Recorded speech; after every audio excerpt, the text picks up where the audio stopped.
Good afternoon, everybody. Welcome to this call. I'm Swapna from Investec. Handing over to give a brief introduction about the call and the management to my colleague, Nitesh Jain, who is the analyst BFSI. Thank you, everyone. Thank you, Swapna. Good afternoon, everyone. Welcome to the Q3 FY26 earnings conference call of Can Fin Homes Limited, hosted by Investec Capital. We will start the call with management commentary, followed by a Q&A session. To discuss the financial performance of Can Fin Homes and to address your queries, we have with us Mr. Suresh Iyer, MD and CEO, Mr. Vikram Saha, Deputy MD, Mr. Prakash, President, and Mr. Abhishek Mishra, CFO of Can Fin Homes Limited. I would now like to hand over the call to Mr. Suresh Iyer for his opening comments. Over to you, sir. Good afternoon, and thank you, Swapna and Nitesh, for the introduction. Welcome all of you to this earnings call for Q3 results of Can Fin Homes Limited. And first of all, a very happy New Year to all of you. So just to give a brief about the performance of the company, the disbursements I'll start with the disbursements. So the disbursements in the third quarter have been 2,700 plus crores, which is the highest ever for any quarter in the history of the company. Therefore, in this particular year, in the first quarter also, the 2,000 plus figure was the highest for the first quarter in any of the years. Same way for Q2, we crossed 2,500, which again was a record for any of the quarters. And this the third quarter also, in a similar manner, we have been able to have a disbursement of 2,727 crores. So that is a 45% increase over corresponding quarter of last year. Basically, it's a base effect because in the last year in the third quarter, we had a impact of the e-Khata, which was announced on 28th of September 24. Therefore, the Q3, there was a major dip. So to a large extent, it is also a base that, compared to the Q2 also, we've had a sequential growth of about 7% in disbursements. As a result of this, the AUM growth has inched up from 8.4% to 9.5% plus. So effectively, about 10% kind of a AUM growth is there for the year. And however, the AUM growth has been slightly impacted because of the higher prepayments. In the Q2 also, we had witnessed a slightly higher prepayments of 1661 crore as against 1459 crores in Q1. In Q3 also, this trend has slightly continued, and the prepayments and loan closures have been at a slightly elevated level, 1691 crores. Therefore, this has slightly impacted about 400 odd crores in the second and third quarter we have lost because of prepayments, which has impacted our AUM growth. In terms of the delinquency, for the fourth quarter in a row, we have had an improvement in our delinquency numbers, where in absolute value, the SMA numbers have come down. So last quarter, when we had reported our Q2 earnings numbers, we had our total delinquency was 3,860 crores. We had said we would like to bring it down to below 3,750, which has happened. We've had more than that. In fact, our delinquency numbers have come below that, mainly in the SMA 0. But we've also started seeing some, benefits coming in because of a lower SMA numbers. We have also been able to focus more on SMA 1 and 2, and there also the numbers have started coming down. And though the delinquency has come down and NPA has been almost the same as Q2, but our provision has been about 10 crores for this quarter, mainly because of the increase in our book size. So otherwise, there is no other concern. The highlight here that I want to mention about the recovery is that the last couple of quarters, we have been talking about a little bit of stress in the Telangana portfolio, where because of our actions on the DSAs, some past issues, and also because of the Hydra and all, the delinquencies had been affected. But in Q3, we have seen an improvement in our delinquency in Telangana as well. And there also, for the first time, almost after about 6 to 7 quarters, we have seen that the delinquencies have started coming down. So that's a positive number. That's a positive thing that across our geographies, across our geographies in all of our zones, we are seeing some improvement in our delinquency numbers. In fact, going back to the disbursement number, in fact, our Karnataka disbursements last quarter was negative 10% YTD, which this quarter we have done a run rate of about 250 crores per month in Karnataka, which is, so now we are back to kind of a 250 plus kind of a number. So for the third quarter, we have done 740 crores disbursements, 740 plus crores has happened from Karnataka, because of which now YTD Karnataka has also moved into the positive zone. It is 3% positive YTD. As far as the other zone which was in negative, which is Telangana, there also in fact across, the third quarter, in all the 3 months, we've had a positive number of 100 crore plus. So Telangana compared to Q3 of last year, there has been almost 30% plus growth in Q3 this year, because of which we have been able to considerably bring down the negative figure of Telangana, and at this rate we are quite positive. By end of the year, even Telangana will end in a positive zone in terms of YTD disbursements. Third, as regards the spread, we have had a further advantage which we had in the last earnings call indicated regarding a particular large value loan where the rate benefit of 50 bps was yet to be passed on. We received that, as a result of which we decided to pass on a 10 bps benefit to our existing and new customers, housing loan customers, in December, from 1st of December. But subsequently, 5th of December, again, there was another repo rate cut. So we further analyzed, and from 1st of January, we have decided to pass on a further 15 basis points rate benefit to our existing and new housing loan customers. So with this January impact, our total rate benefit that we have passed on to our customers would be 50 basis points, 10 basis points in May, another 15 in July, then 10 from 1st of December, and 15 from 1st of January. So totally, against the 125 basis points repo rate cut that the RBI has announced, the transmission in our books has been about 50 basis points, and entirely we are passing on to our customers. However, there is a benefit that still continues to accrue to us, because we still have about 54% of our loans which are on annual reset. So while we have announced the rate benefit, the actual pass on will happen to those customers as and when the reset dates come. So as indicated last quarter, where our annual reset was 59%, this time it has come down to 54%.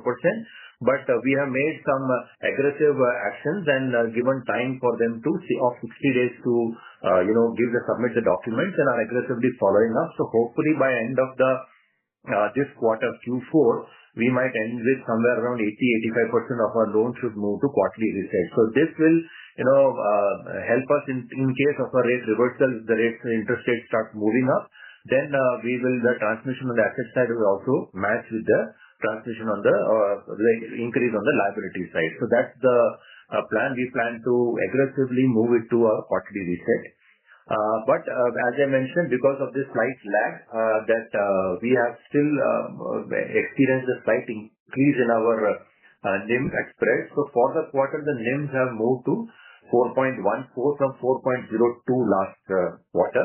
Obviously, it is a timing difference, because while we got the rate benefit in end of October, but we decided to give the 10 basis points for 1st of December. So that was a slight benefit that we got. But going forward, now that with the additional 15 basis points, we expect that the rate would spread would kind of stabilize around this number of about 3.75 to 3.80 in terms of NIM, and spread around 2.75 to 2.80. That would be where we should stabilize, because on the liability side, while we have passed on 15 basis on the asset side, on the liability side, we still have to receive some benefit on the NHB portfolio, and we still have an additional 1,000 crore of NHB refinance which we are holding. So this is in terms of the spread and the NIMs. Going forward, in terms of disbursement, we anticipate, or we are hopeful that we should be able to do about 3,200 to 3,300 crores of disbursements in Q4, in line with our H2 numbers, 45% in H1 and 55% in H2. So that should take us to our guidance number of 10,500 crore disbursement for the entire year, which we are positive we should be able to maintain. We will be able to do. In terms of our delinquency, we further expect a little improvement in our SMA-1, SMA-2 numbers. And obviously, Q4, usually there is a reduction in our NPA also. Last year, it was a little less, but normally in Q4, we do see some good amount of reduction in our NPA. So therefore, in credit cost-wise, we don't expect any further NPA provision in Q4. There is a very likely reversal which might happen because of the reduction in NPA, but definitely no increase in NPA because we don't see that kind of a stress in any of the geographies or in any of the segments. So that's as regards this. The last point is as regards our IT transformation. That is also a major impact. You would have seen from the presentation that during this Q3 we have also added some more elements which we have completed and implemented and which have gone live, mainly the HRMS, the DMS, and the Aadhaar Data Vault. Deposit, which is almost on the verge of completion, the testing is almost, UAT testing is almost done. It is expected that end of this month, it will also go live. So that leaves only the LOS LMS, where the deadline was January, and 19th of January was what has been given by our partner. But there are some delays in the deadline, so I expect that it might end up around February end or something. In which case, we are inclined to actually push it into Q1 of next year. So Q4, there will be no impact of the IT transformation, which is why we feel that 3,200, 3,300 crore is a very much achievable number in terms of disbursement. So in a nutshell, I think for the quarter, in terms of disbursement, in terms of delinquency, and also spread and this thing, it has been a very satisfying, I would say, quarter. Going forward also, we are positive that we should be able to achieve the guided number of 10,500 crore for disbursement.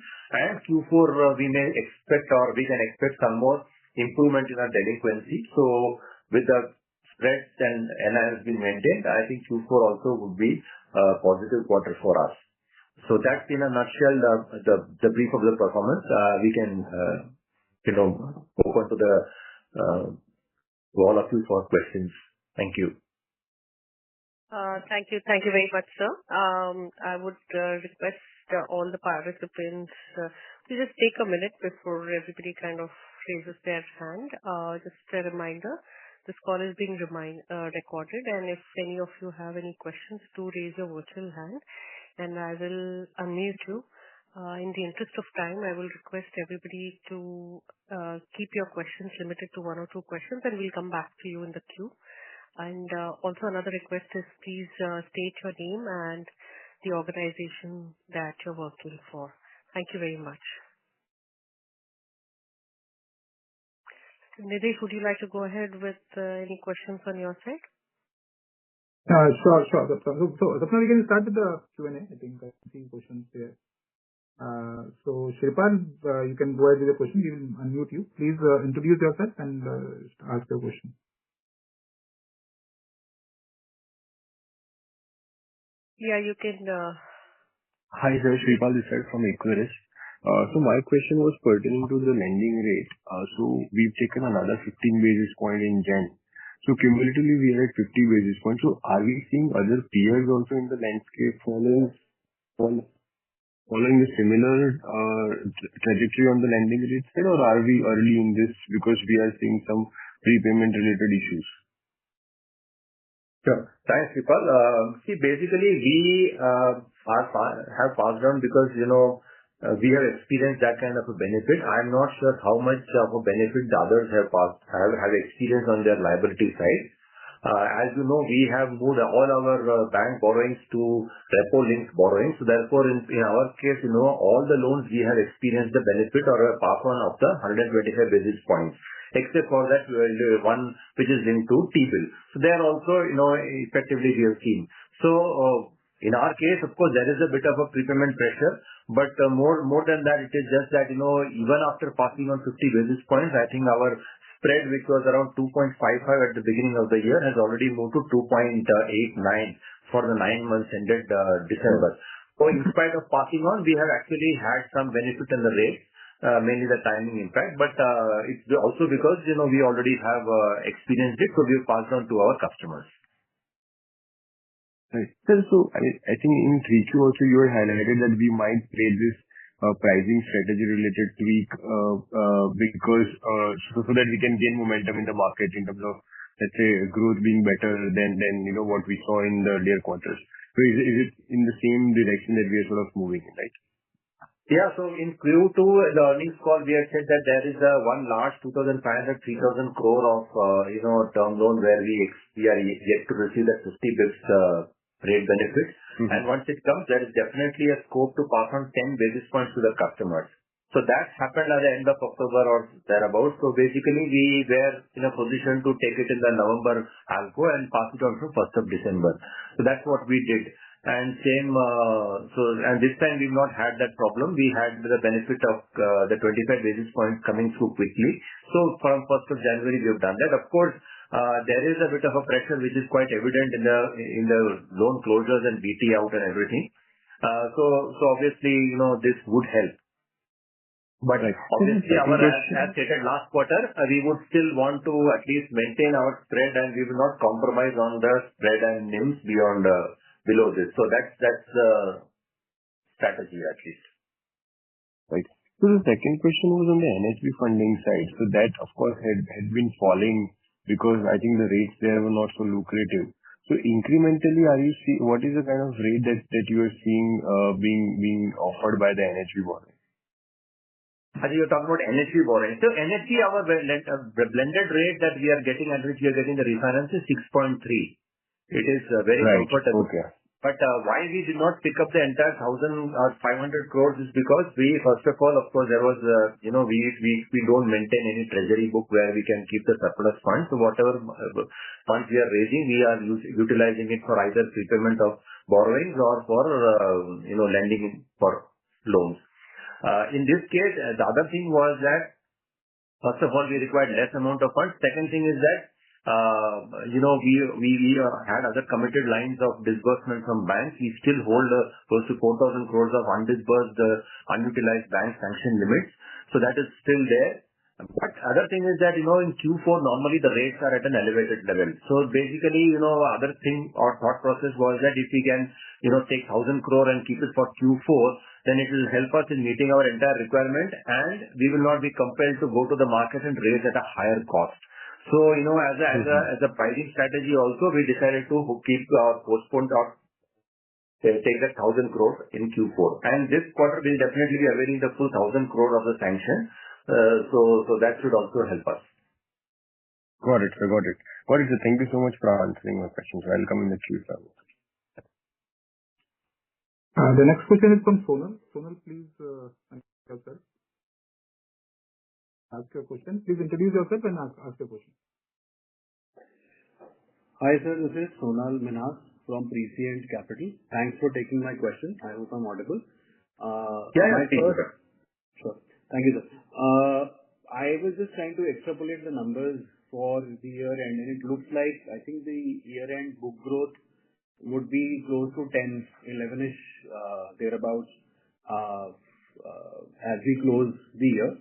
I understand, I think you'd given a guidance around 15% little while back.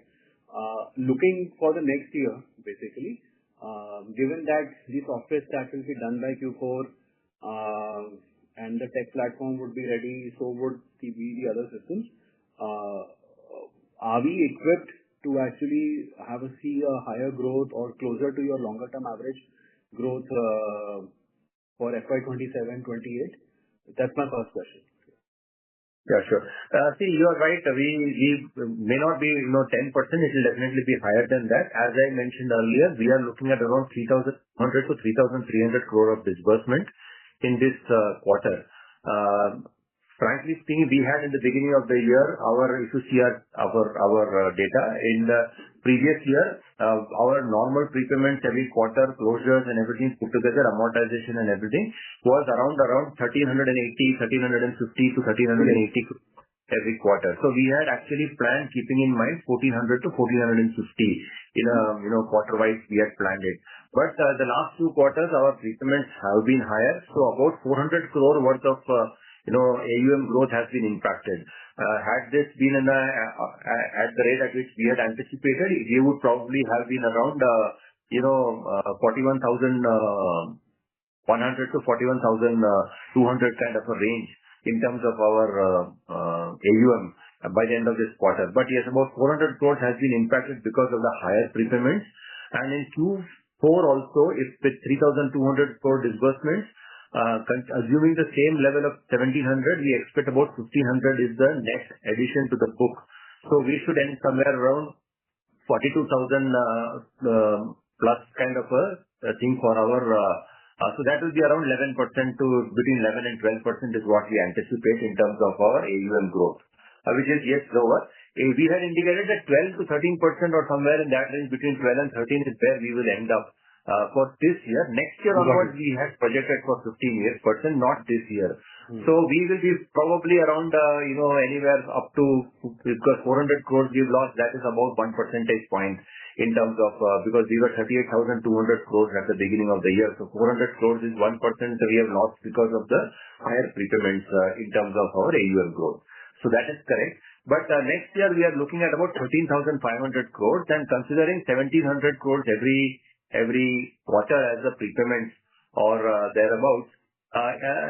So 13,500 crore and 7,000 crore prepayment amortization BT out should give us around 6,500 crore of addition to the book. That is what is the plan for next financial year, which should be around close to 15%, assuming we are at 42,000 crore this year. Got it, sir. Sir, a follow-up question just to understand the nuance of how the BT out and the prepayment works. And this is a theoretical scenario, just trying to understand that if we would have reduced the rates, let's say maybe by passed on more rate cuts to the customers, would the BT outs been lower? And whom have we lost these customers to? Are these banks? Are these peers who are more aggressive? Just trying to understand the on-the-ground dynamics. Sure. Now, I think it's a very valid point. Unfortunately, what has happened in our case is we have about 54% still of loans which are on an annual reset basis. While the rates, it helps us in terms of getting, lags, it helps us in terms of improving our NIMs and spreads. What has happened is the annual reset customers are the ones where the prepayments have been very high. So the quarterly reset customers have been very, although they constitute about 46% of the book, but the prepayments, if you look at it, less than 20% of the prepayments are happening in the quarterly reset book. So basically, it is our failure to communicate to the customers or to convert them, or the delay in converting them from annual reset to quarterly reset, which has hurt us, I believe. Because, if it was because at least when our customers do appreciate that we have passed on 50 basis points and we have regularly, this is the fourth rate cut that we are passing on to our customers. But what has happened is the annual customers don't get the entire benefit. They have to wait for that 1 year period. And we have, I believe, not pushed it. We should have done it much faster. So that is I believe the main reason why the prepayments are happening. But having said that, prepayments are mainly for two. One, obviously, is the rate point, which we could have handled this way. But the second point, of course, is that there are also customers who go for this takeover plus top-up. And many times we are not in a position to offer them the same level of top-ups that they are able to get from the market. So those kind of cases we have to let go. But those are, conscious calls. But yeah, on the rate side, if we had communicated better, probably we would have been able to save some of the portfolio from moving out. Got it. Thanks for explaining. I'll fall back to you. Thank you. Thank you. The next question is from Shreyans. Please unmute yourself, introduce yourself, and ask your question.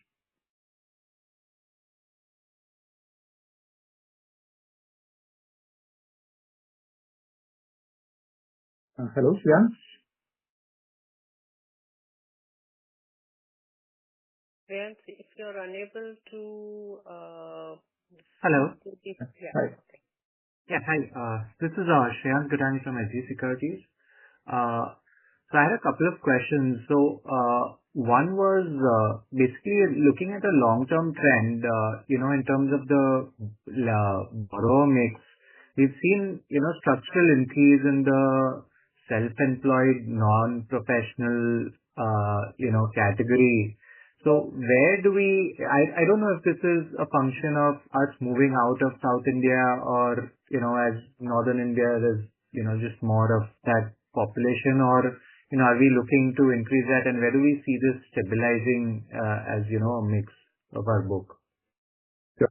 It's not a function of the, geography, change in geography. In fact, if you see one of the slides, we have mentioned the 4 pillars of our Vision 2028 document, where we have said one of the things is we would like to increase our SENP book. We were almost at 73-27, 73% was salaried and 27% was self-employed. So by FY28, we have indicated that we would like to, we are okay to take it up to 65-35. So that is the thing where we have now from a 73-27, we have moved to 69-31. And by FY28, we are okay to move it to 65-35. And so it's more of a conscious call. As far as geography is concerned, actually, if you look at it, our salaried percentage is highest in the north. Among all the 6 zones that we have, our north zone has the highest percentage of salaried segment. So it is not that, the non-south geographies have a higher self-employed segment.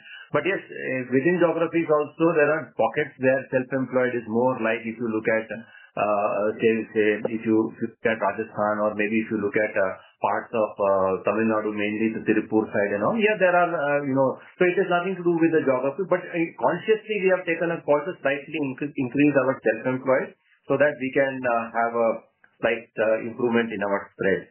So which is visible also, because while the rates have been coming down, we have been passing on the rates. If you see, our yield has been somewhat kind of maintained at 10 was, I think, there. We were 10.14 or thereabout. It's just come down to 10.07. So basically, we have, this strategy has helped us also maintain a little bit of our yield, and it's a conscious call. Got it. So as we see this book seasoning, what kind of, NPA ratios do we expect in terms of, now versus current, for this particular?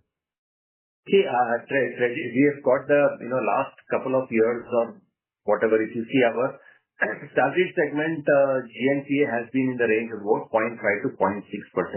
Whereas self-employed category, our this thing has been range bound around the 1.6 to 1.5 to 1.7%. This is the range bound figures. Even the last 8 quarters, the numbers have kind of remained in this particular range only. So yes, to that extent, there will be a slight increase in our delinquency numbers, if you look at it. But we are confident that, we still have quite a bit of, delinquent pool in the existing pool where we can,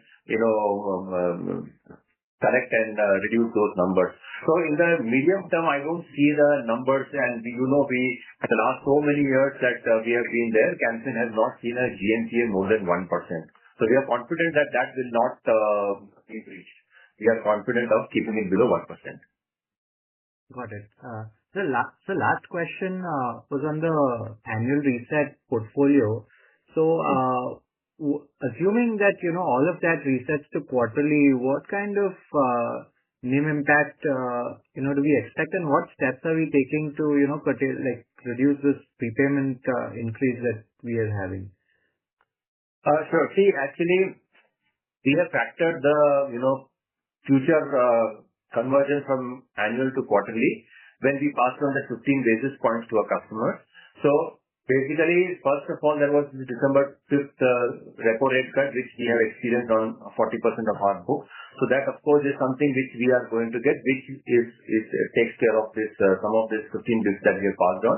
The second thing is that, as I had mentioned a little while back, that in our NHB portfolio, which is at annual reset, we still have some portfolio which is going to see that benefit. And NHB book, approximately 60 to 75 bits is the reduction in the PLR which they have impacted. So some of that NHB pool, we are likely to experience that also going forward in the next few months and all. So therefore, we have factored those things into it, and currently we are at 3.89% as the 9 months NIM and 2.83% as the spread for the 9 months. We expect that we should be, even after all this 15 basis points and factoring in the benefit that we are going to get, it will not go below 2.75 and the NIMs will not go below 3.75. Got it. This is after everything converts to quarterly. Yes. Okay. Perfect. That's it. Thank you from my end. That's all from my end. Thank you. The next question is from Raghav Garg. Unmute yourself, introduce yourself and ask your question. Please restrict to 2 questions per participant. Raghav, you can unmute yourself.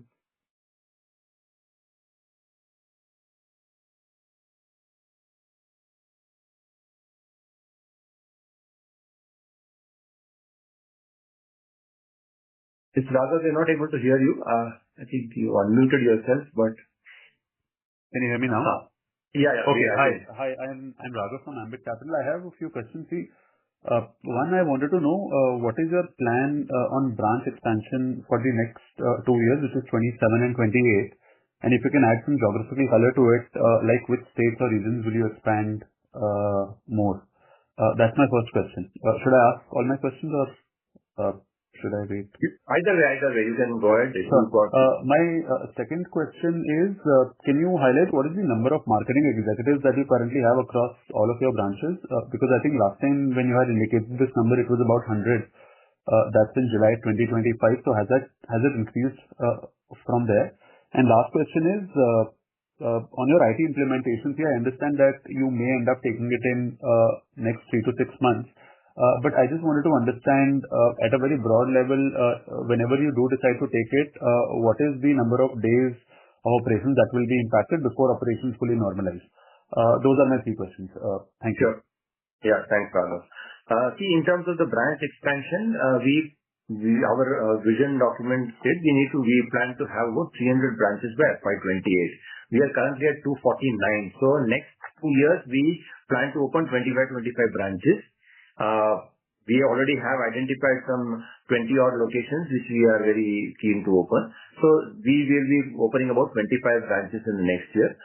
If you see the branch expansion, so far most of it has been in the north and the west zones. We have not opened any branches in Karnataka and Telangana. So obviously we had some slowdown there, which was for various reasons.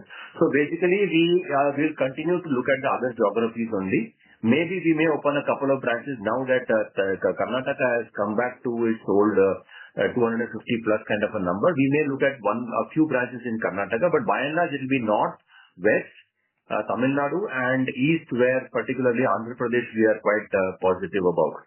So these are the geographies where we'll be looking at branches. In terms of marketing executive, we had 90 as at the end of the last quarter. Currently also the numbers are the same, 1 or 2 given, 1 or 2 here and there, attrition and new joinings and all those things. So that is the status. The number was about 37 at the beginning of the year in Q1. We increased it to around 90 slowly to up to 90 in the second quarter. And in this quarter, we have continued to keep the number as the same as 90. Last quarter, if you see, our 90 people in the team. In the first quarter, we had about 101 crores of business sourced to the team with 37 people. In the second quarter, this number increased to around 185. And in this quarter, we have done more than 250 crore business has come. So almost on an average, these 90 people have done close to around 90 lakh plus kind of a sourcing per month per staff. That's the kind of sourcing that has happened. We have not added anything. But going forward, yes, we plan to at least increase some in the next financial year. And again, so by FY28, end of March 28, we at least expect to have about 250 odd people in the sales team. Their third question on the IT implementation. As I mentioned earlier, we may look at probably taking it to Q1 for the LOS, LMS part of it because it will happen now. But that is more because, if it comes closer to the March dates, then probably we may decide to either do a small pilot in this year and most of it next year or entirely the next year. But so the impact in this year may not be there. But what we expect is that the way, all our other modules have gone and also in the sense and the way, we have seen the customization aspect to it, I think, it will be about 3 to 4 days of downtime. Beyond that, I think it will be some 1 or 2 weeks for the teams to get accustomed to it, because basically, since customization is there, it's mostly the UI UX which is going to change, and some process flows will change. So, getting used to it will be some effort. Other than that, I think it should not take too long also for the branches and the staff to get accustomed to the new system. So probably, if you have to put it into numbers, I would say in the quarter in which we impact, probably about 300 crores, 250 to 300 crores of business impact would be there. I would put it in that number, that way. That's helpful. Just one clarification. You said 200 marketing executives by when? March 27, is it? 150 by March 28. So probably this year we are at 90. We may increase it to about 150 odd next year, and another jump in the FY28. Thanks. That's very helpful. Thank you. The next question is from Nipun. Nipun, please unmute yourself or introduce yourself and ask your question. Hi, sir. This is Nipun Kinka from TD Research. So basically my question is, why do you think we are underperforming as compared to the NBFC system growth of home loans? So why we are underperforming? See, in terms of AUM, yes, we are a little, lower than the industry level, about 13 to 14%. Mainly because it's, growth this year, if you look at it, current year, disbursements have grown at 19%, which I think is comparable. But, and by the end of the year, with around 3,200, 3,300 crores, we should end up around 22-23% disbursement growth compared to last year. So in terms of disbursement, I don't think that is a major issue. But as I mentioned earlier, our AUM growth is slightly lagging. One, because, it of course comes with a lag, and it will take, maybe the next year can be a little better. And two, we have lost about 400 crores because of higher prepayments this year. But for that, our growth would have been around 11% plus in this quarter, end of this quarter. So I think these are the two things I would say we are lagging behind. Okay. And my second question was regarding the IT implementation that we are doing, and we are currently under, it's in the phase. So what do you think would be the competitive advantage that we might have post implementation of this infrastructure? See, in terms of our IT, our existing IT infrastructure or IT thing is quite dated. Our current IT platform is something which was implemented in the company way back in 2011. So obviously there are a lot of, in terms of the elements which were not present. The current IT that we are implementing is a wholesome thing, which is into, one is application side, second is the security features, and third is the infrastructure side. So obviously in terms of the infrastructure and security, it is going to be very, helpful to the company in terms of, the present scenario of cyber security and cyber threats and all those things. So that's definitely something which we have taken into consideration. Infrastructure, the way we have enhanced the capacity and everything, we should be able to, definitely system will be able to match up to the higher growth levels and everything that we are planning in the next few years. As for the applications, earlier we had as I said, a dated application, plus at the same time it was only an LOS LMS. So now the new applications that we are going include document management, a lot of other deposit modules also, much enhanced FNA package, and also has things like Aadhaar Data Vault and a lot of integrations and third-party solutions also integrated. So that way, a lot of benefits will come in the sense that a lot of activities which are presently manually being done will also get automated. Plus, the API features and everything will enable us to also quickly attach the third-party vendor solutions as and when we require it, and go-to-market time will be much lower. Plus, over a period of the last, from 2011 to 2025, a lot of things have become a little, cumbersome, the processes and all. This new system will also have a lot of simpler processes. So definitely the time of the branches will also reduce considerably. We expect at least, 20% productivity improvement in, although, we've not actually, there's no way to calculate how 20% and all those things, but at least we expect a sizable amount of reduction in a turnaround time for other key transactions and activities.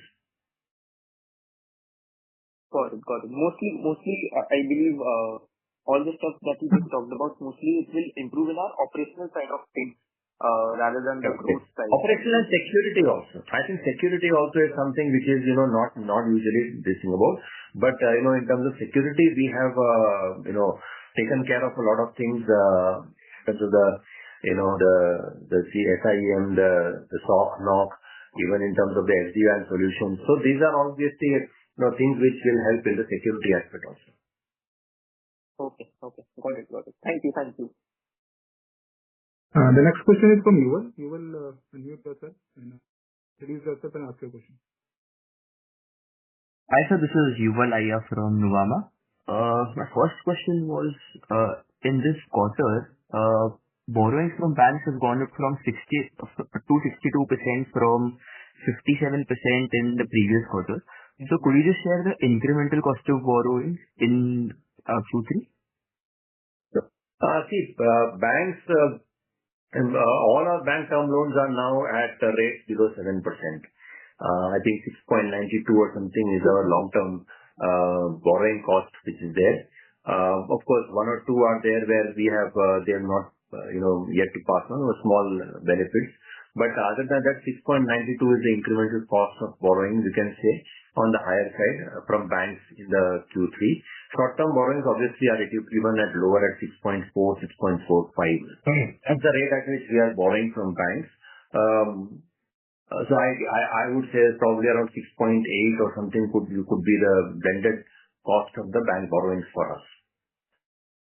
Right, sir. Got it. So, could you just provide any breakup as to, at the moment of the total funding mix, what is the share of floating rate borrowings and fixed rate borrowings? And I understand that NHBs, they have an annual reset.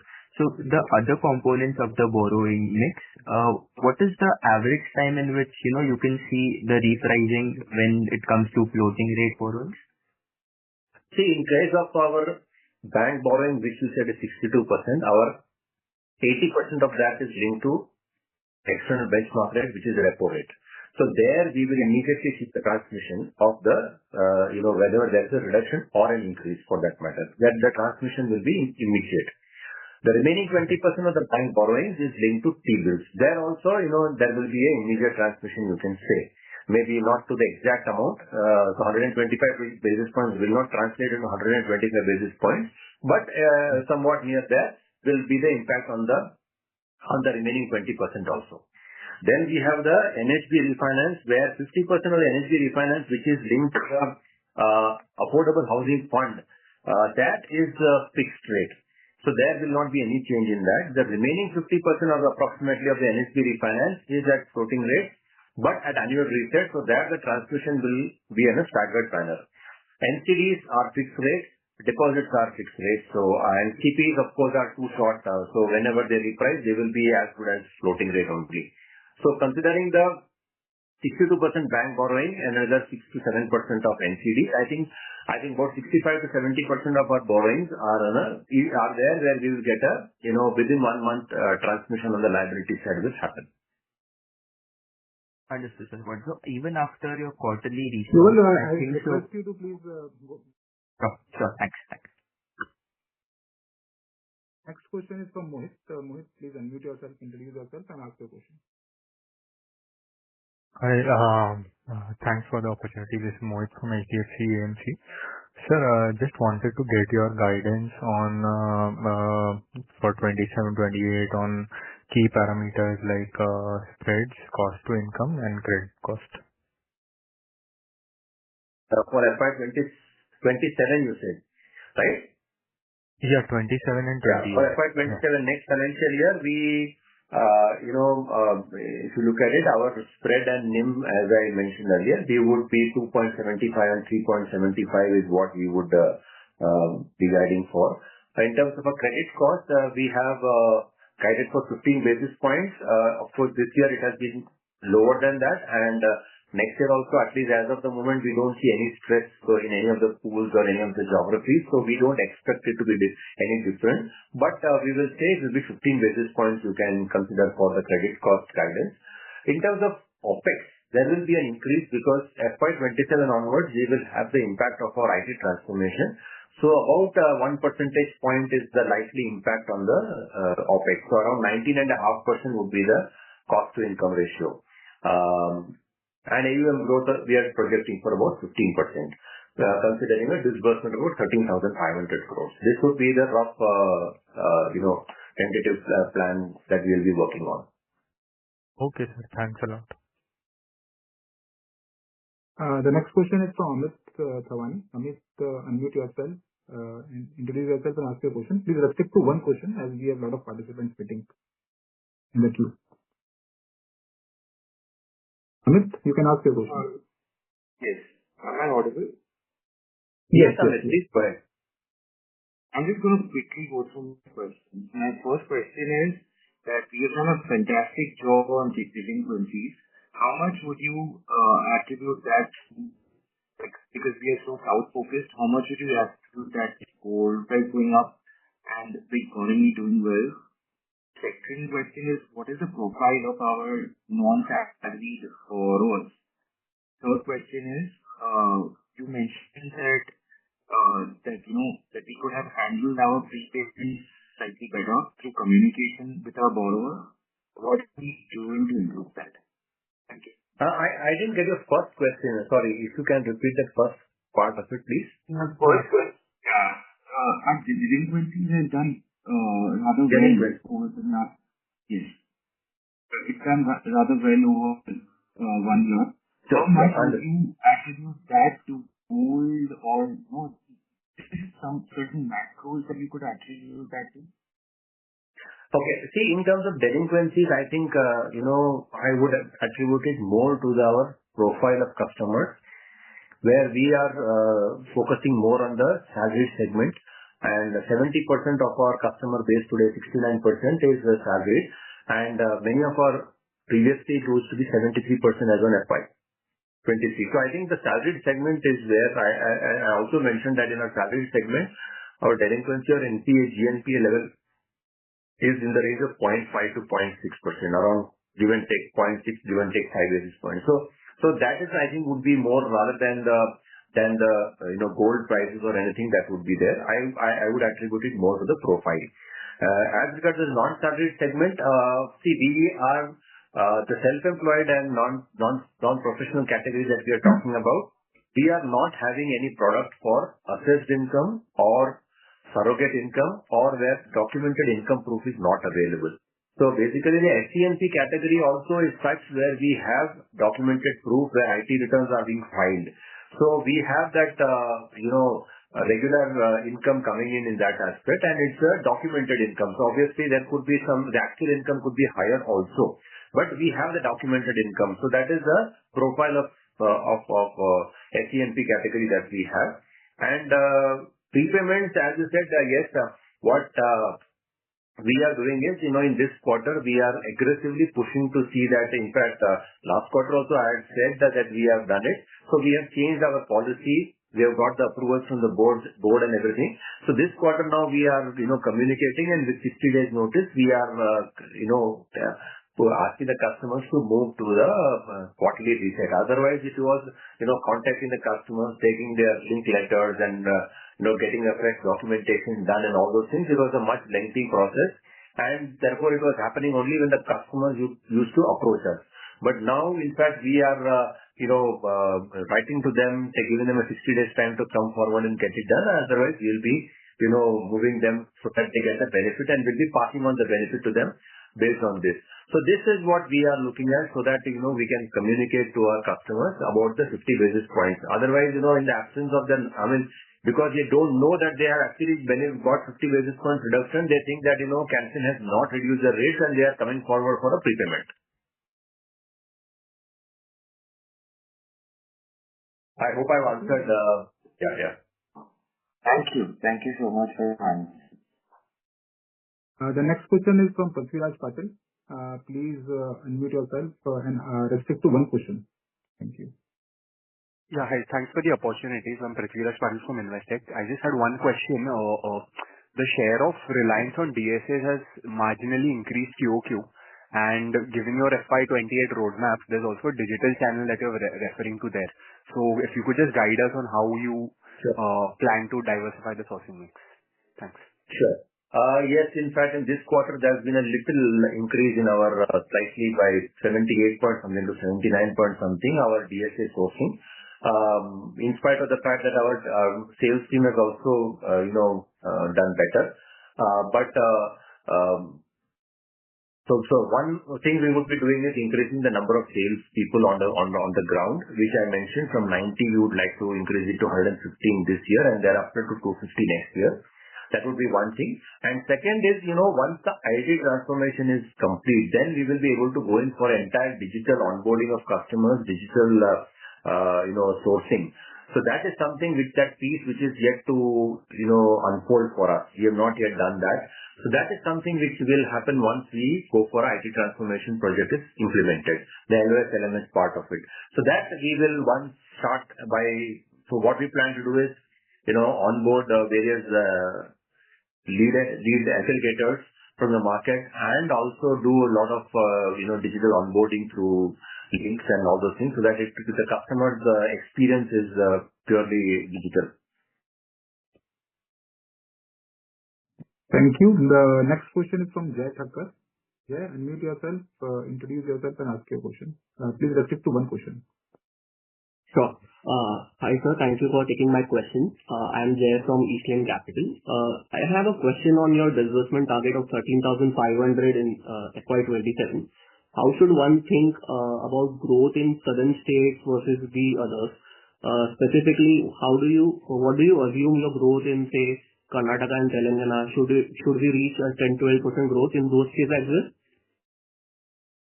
See, in this current year also, if you see, barring Telangana and Karnataka, we've had a 30% growth in almost 25% plus growth in all the other geographies, that is north, west, east, including AP and south. That is mainly Tamil Nadu and Kerala. In Karnataka, in fact, we had indicated that, we will have a gradual negative will come down and by end of the year, we will be having a 10% positive. And we are on course for it because by end of the third quarter, we are already, moved into the positive zone and by TD we are at 3% positive in Karnataka. And at the rate at which we have done in this thing with a little Q4 push that will come, we do expect that, Karnataka will also be back to the 10% number by end of the year. Only Telangana has been a little slower than expected, but again, in Q3 we've had a 30% growth compared to Q3 of last year. So that gives us this thing that at least may not be a 10% in this year, but at least we'll be ending up in the green in Telangana as well by end of the year. So that's the plan we have. And if the same trend continues, the base has already been impacted. So next year, even if we continue from there onwards, next year even Telangana should have a 10 to 15% growth in disbursements. So next year we expect that, even in this year, in fact, everybody will be in green, but Telangana would probably be just about flat and Karnataka would be 10%, whereas the others would be 25% plus. Next year we expect Karnataka also to contribute at a much higher level. Sure, sir. Thank you. The next question is from Rohitash. Rohitash, unmute yourself, ask your question and introduce yourself.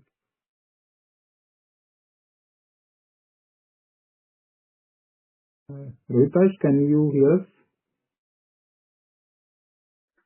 Hello? Yes, you can hear me. My question has already been answered. Thank you. The next question is from Chinmay. Chinmay, unmute yourself, introduce yourself and ask your question. Hi, this is Chinmay from Eastland Capital. Hope I'm audible. Yes, please go ahead. Yeah. Sir, I just wanted to double-click on your the answer that you gave for sourcing strategy. So bringing down the DSA mix to 60% has been sort of has been like a long-term guidance, but we have faced challenges with respect to that in the past. So if you could like elaborate as to what you would be doing differently over the next 2-3 years compared to what have been our attempts in the last 1 or 2 years. And secondly, if you could give the breakdown of the growth between the north and south region. So this 9% blended number, what does it look like in the northern and the southern geographies? And over the next 2 years, the 14-15% number that you are seeing on a blended level, how that would look like in the north and south. So 2 questions. Yeah. So actually, when we are saying we want to bring it down to 60%, the DSA contribution, we are not actually saying that, the DSA's numbers will go down. Basically, what we are saying that the other avenues will have to start contributing more. And we've already seen that, that we were at 86% in FY23, which has come down to 79% because equivalent amount of 7% contribution has come from the sales team. Obviously, now with more people getting added to the sales team, this number would again go up. Therefore, even if the sourcing from the DSA channel keeps increasing, the percentage will start coming down.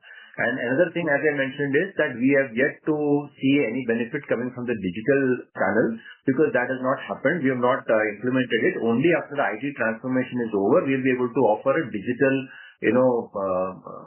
process for our customers. And right from login to sanction, we will be able to give it over there. So that is as regards the how we are going to do it. In terms of the growth,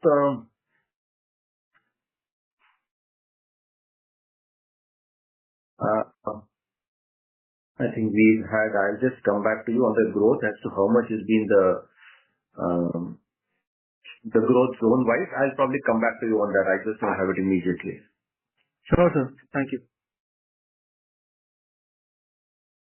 The next question is from Rajiv. Rajiv, unmute yourself. Introduce yourself and just stick to one question. Just a second. If you are looking at how the 10% works out, sorry, Nidesh, I'll just come everything. So AP and East has gone about 11% in terms of AUM growth. Karnataka is at 8%, although the disbursement growth is just 3%. North and West both at 15%, and Tamil Nadu also at a little above 15%. And only Telangana is almost flat, in fact a little negative actually in terms of AUM growth. That's how it works out to around 10% AUM growth. Yeah, can I come in, Nidesh? Sorry, Nidesh. Yes, please. Yeah, sir. Hi. Rajiv, go ahead. Yeah. This is Rajiv from Yes Securities. Firstly, congratulations on a very strong performance. Sir, firstly, I want to check on 2 things. Have you also, revised your rewriting rates for BT applications? And second, did you say in your initial comments that only 250-300 crore will be the business impact from the new LOS LMS implementation? And now the question is, okay, I'll just ask this question and then maybe you can answer all. Sure. And sir, how sure are we of maintaining the spread at 2.75, 2.8% level, which is also near about the current level only, because there's a PLR cut impact, yet to come through. Plus, you are upfronting asset repricing by, moving loan assets from annual to quarterly. And then when you look at the bond market, CP rates, NCD rates have only tightened. And then you already kind of leveraged on the, bank loan mix. You have taken it up to, 63%. So in this whole, dynamics of, liabilities and asset repricing and and then the new pricing of borrowings and new pricing of loans, how do you think that you can maintain the spread of 2.75 to 2.8? So I'll answer this part first. See, if you actually look at our incremental Q3 NIM, it is 4.14. It is for the 9 months that it is at 3.89. And for the third quarter alone, if you look at the NIMs, it is 4.14. Same also for spread. Only Q3, if you look at the spread, it is 2.93, whereas for the entire 9 months, if you look at it, it is 2.84. So basically, there is already an incremental, difference which is already there in the system. As I mentioned a little while back, that it is because of the timing. We got the benefit, the rate happened earlier. In October end, we got that 50 basis points benefit in the last row. But we instead of doing it from 1st of November, in our November also we decided to do it from 1st of December. So that's where the difference is there. So we already have a little bit of advantage, which actually we are passing on. So therefore, that will even if from that 4.14 it comes down a little bit, it will still be below the 9 months average. It will still be there. Same also for spread. Plus, as I mentioned that, we have that 6.3% NHB borrowing, which we are expecting in this quarter, plus some benefit of 60 to 70 bits, which is coming from the NHB reset, which is on an annual basis. So those things we have factored into all those things. Therefore, we feel for the entire year also, we should be somewhere close to 2.75 plus spread and 3.75 plus NIM. So that is the first part of it. I hope that answers your query. Second, as regards whether we've changed anything for BT, no, we don't have a separate rate for BT in customers or a separate thing. In fact, we don't have much of a BT in strategy. And within our existing customers, we don't have that discriminatory policy where for existing customers, somebody comes and negotiates, we give him a lower rate. So whatever is the rate as per the RBI guidelines, for a similar customer, similar segment, similar product, we need to offer the same rate. So we don't offer that, discriminatory rate where if somebody threatens to prepay, we offer a lower rate. We cannot do that, and we don't do that. So that's the part of it. And as regards the 250 crore, yes, what I meant was that in a normal month, our disbursements would be around 1,000 crore. If we do in the Q4, it will be 1,100 crore. If you look at maybe Q1 of next year, it will be around 900 crore per month is the disbursement. So what I meant is that in the 4 days of downtime, plus if you look at another 2 weeks max about where our staff will have to get accustomed to the system, UI, UX and all those things, that will impact that particular month's disbursement by around 250 to 300 crores. After which again we should be, the teams will get used to the new system and should be able to continue in terms of the disbursement, because there is not much of a change in terms of the requirement. The customization levels are almost 85 to 90% is a standard available components. The customization is just about 10 to 15%, most of which is also the integration part of it for whatever we have to integrate with CIBIL, with CERSAI, with Aadhaar, with PAN, all those kind of things. So basically the customization is much less. Therefore, what I meant was that in that particular month where we implement, we could impact our disbursements could be lower by 250 to 300 crores. Got it clear, sir. Thank you and best of luck. Yeah, thank you. Mr. Iyer, do we have time for some more questions? We have about 3-4 more. Sure, no problem. Okay. So I'll hand over the mic to Sangeeta Purushottam. Sangeeta, go ahead.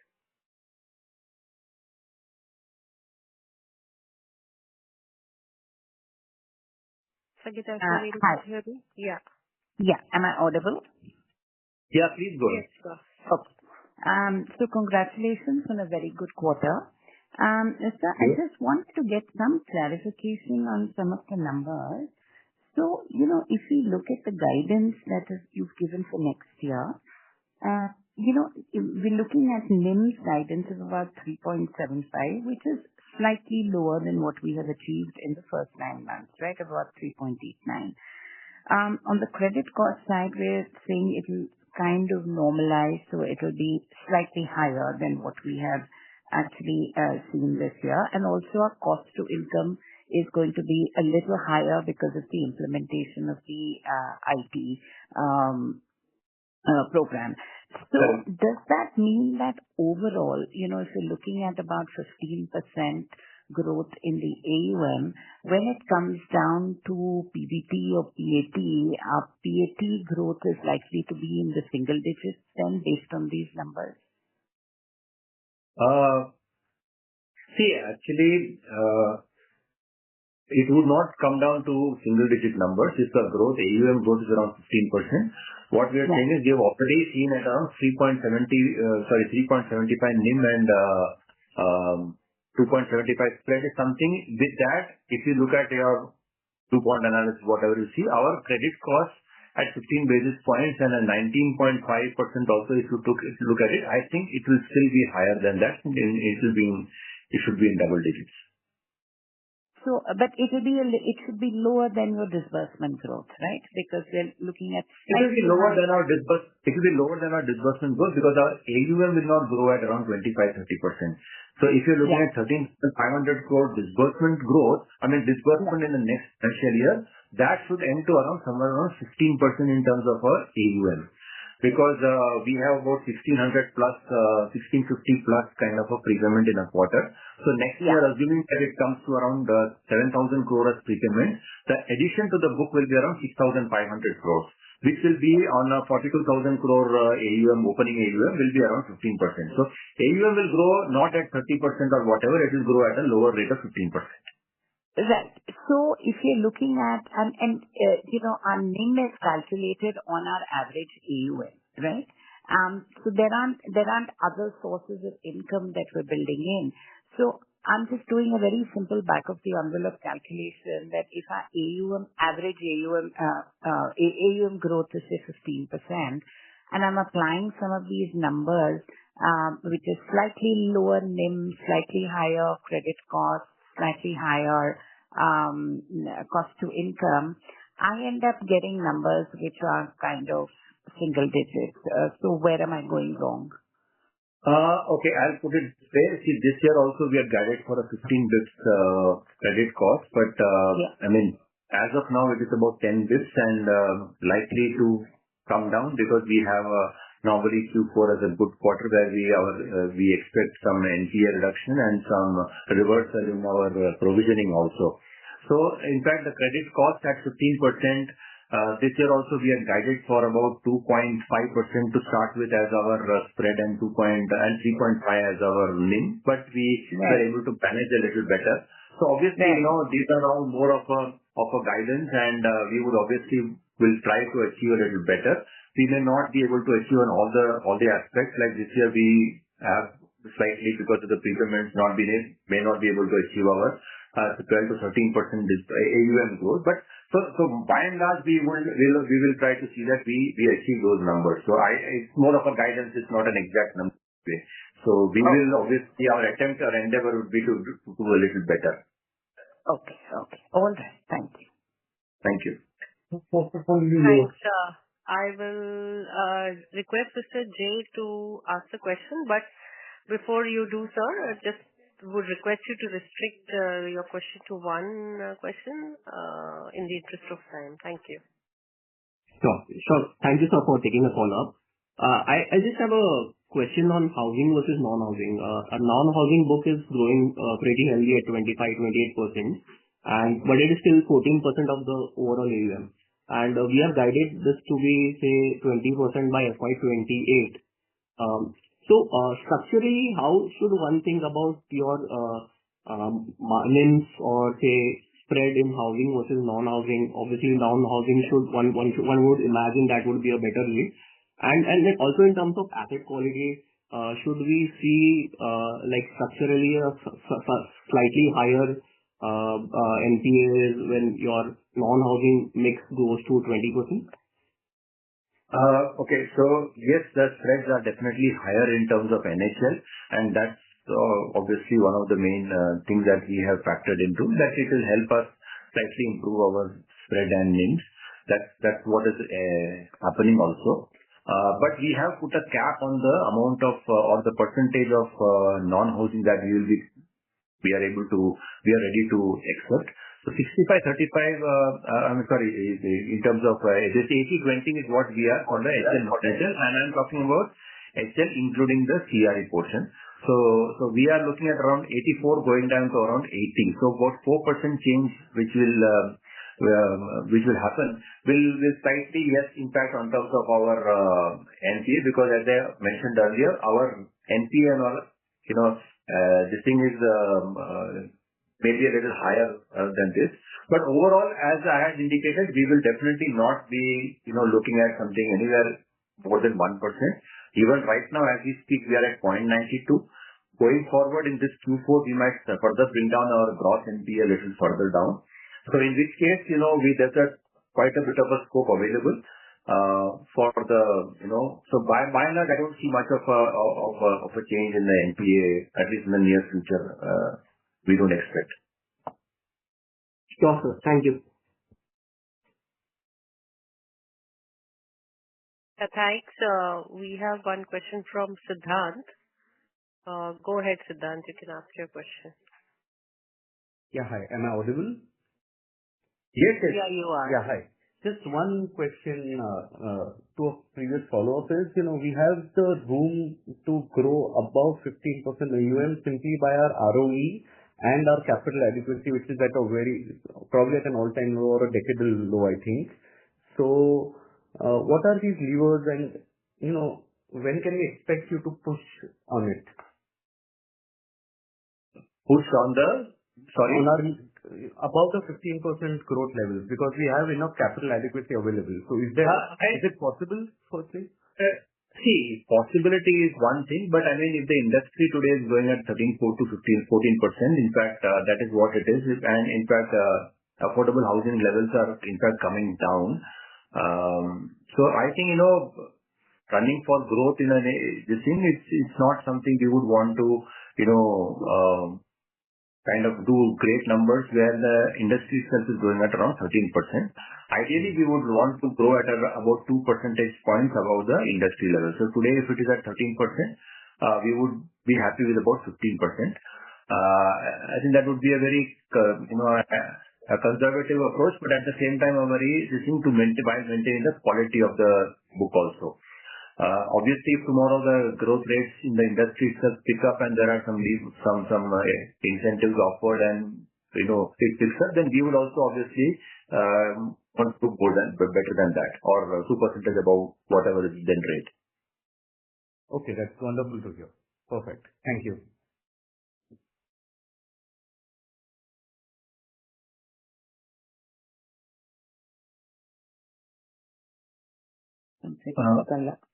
I'm just in. Yeah, thank you. Hello? Yeah, thanks. There's one last question from Mr. Chinmay. I'm going to unmute you and then we can move to the next conclusion, sir. So, Chinmay, your last question, please. Thank you for the follow-up, sir. My question is if you could just give a high-level understanding of the branch opening strategy. So, do you open branch contiguous to the existing branches, or do you actively look for locations with fewer number of prime lenders? Typically, how does this process look like? If you could just give a high-level understanding. Sure. See, it's not that we want to only go where the competition is not there. It's not like that. Of course, even within the competition, we are fine with that. So that's not the point. Firstly, we look at whether there is a proper market and there is a good amount of demand in the medium to long term range, because we don't want to have a one-off situation where suddenly for a year or so the growth is there and then it's just done. So we look at tier 1 towns mainly, or outskirts of metro towns where we can have a sustainable business for the medium to long term kind of a range. That is what we look at.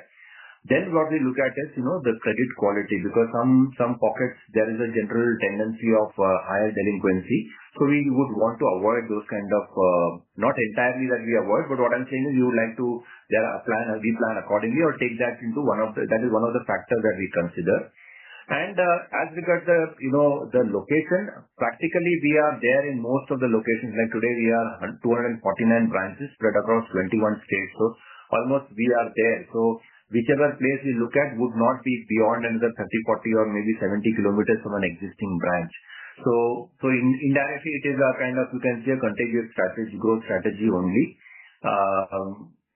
Few pockets maybe we may have, but by and large, all the locations that we have identified currently are those which are kind of near 60, 70 kilometers from an existing branch only. So that's basically the thing. No new geographies that we are looking at. We are only looking at the existing geographies, but going deeper in those geographies.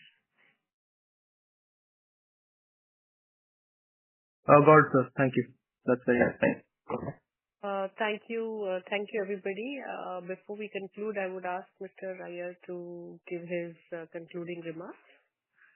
Sure. Hey, thank you everyone for joining this earnings call, and I hope we've been able to answer all your queries. And in case there are any add-on queries, you can obviously or anytime get in touch with us.